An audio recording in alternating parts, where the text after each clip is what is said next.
पैसा, कामयाबी, इज्जत सब मिलेगी, बस याद रखिए PPR। हेलो दोस्त, मैं आपका friend Pramod Bharati, CEO vindicate security solutions private limited. और आज हम बात करेंगे एक ऐसे टॉपिक पर जो आपको दिलाएगा पैसा, शोहरत, इज्जत और कामयाबी। जी हाँ, याद रखिए PPR। प्रोफेशन, जब भी आप अपना प्रोफेशन चुने, इस तरह से आपको प्रोफेशन होना चाहिए जिस चीज में आपका इंटरेस्ट है, क्योंकि आपकी ग्रोथ के चांसेस बढ़ जाते हैं अगर आप अपनी इंटरेस्ट वाली चीज करते हैं। दूसरी बात, बर्डन नहीं लगता आपको, इंटरेस्ट लेके आप काम कर पाते हैं। तो जितना इंटरेस्ट लेके काम करेंगे उतना ही ग्रोथ होगी। सेकंड आ जाता है मेहनत करनी है। किस लिए? प्रोफेशन आपने चुन लिया, बट हर एक प्रोफेशन में एक पीक होता है। आपको कोशिश करनी है हर उस छोटी से छोटी चीज को अपनी जानकारी में रखने की जो आपके प्रोफेशन से रिलेटेड है। ये चीज लेके आएगी आपको परफेक्शन की तरफ। और जब आपने प्रोफेशन अच्छा चुन लिया, परफेक्शन उसमें गेन कर लिया, तो रेपुटेशन आपकी अपने आप बनती है। लेकिन दोस्तों, बात यही खत्म नहीं हो जाती। प्रोफेशन चुनने, मेहनत करके अपने अंदर प्रोफेशनलिज्म लाने और परफेक्शन लाने के पश्चात जो रेपुटेशन आपने गेन की है, यहां से असली कहानी शुरू होती है।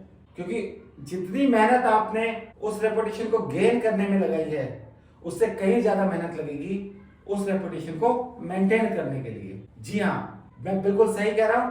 और इस बात का जीता जागता उदाहरण अगर आज के इस समय में हम लें, और इस बात का जीता जागता उदाहरण अगर हम आज के समय में देखें, तो नन अदर देन क्रिकेट के भगवान कहे जाने वाले सचिन तेंदुलकर जी। सचिन तेंदुलकर जी ने बताया है कि परफेक्शन कैसे गेन किया जाता है और रेपुटेशन हासिल कर लेने के बाद उस रेपुटेशन को कैसे कंटिन्यूअस बना के रखा जाता है। फिर चाहे वो सहवाग वर्सेस सचिन तेंदुलकर हो, ब्रैडली वर्सेस सचिन तेंदुलकर हो, स्पीड के किंग कहे जाने वाले शोएब अख्तर वर्सेस तेंदुलकर हो, या फिर जिम्बाब्वे के तेज गेंदबाज Henry Olonga versus Sachin Tendulkar. 1998 का Sharjah cup, Zimbabwe versus India. इस मैच में जिम्बाब्वे के तेज गेंदबाज ओलंगा ने सचिन तेंदुलकर को 2 गेंदों में लगातार 2 बार आउट किया। पहली गेंद को एम्पायर नो बॉल दे देता है, बट उसके बाद एक तेजी से बाउंस आती हुई गेंद पे सचिन तेंदुलकर आउट हो जाते हैं। आउट होने के पश्चात जब सचिन तेंदुलकर पेविलियन की तरफ जा रहे होते हैं, तो हेनरी ओलंगा आंखें बहुत कुछ कहती हुई नजर आती हैं सचिन तेंदुलकर से, और उनकी वो स्माइल कि मैंने क्रिकेट के भगवान को धराशायी कर दिया, कहीं ना कहीं चुभ जाती है, एक सवाल खड़ा कर देती है उस रेपुटेशन पे जो सचिन ने इतनी मेहनत करके कमाई थी। अब कहानी यहीं खत्म नहीं होती है। इस मैच के बाद 36 घंटे बाद उसी शारजा कप के फाइनल में इंडिया और जिम्बाब्वे एक बार फिर आमने सामने आने वाले थे। लेकिन ये 36 घंटे क्रिकेट के भगवान के लिए कैसे बीते, आइए सुनते हैं उन्हीं की जुबानी। This was in 1998 when Henry Olanga got me out in Sharjah. Those were the most restless hours I've had. You know, I can say those 36 hours somehow घड़ी आगे ही नहीं बढ़ रही थी. I was carrying a mini golf putting kit. You know, do some time pass in the hotel room and keep a glass and try and putt the ball there. But it was never relaxing. Those 36 hours were rather difficult for me. I was tossing and turning in bed and I said वापस कब जा रहे हैं हम final खेलने के लिए, because I wanted to settle scores, just to charge me up, and the rest followed. When I went out to bat, I said it's either you or me.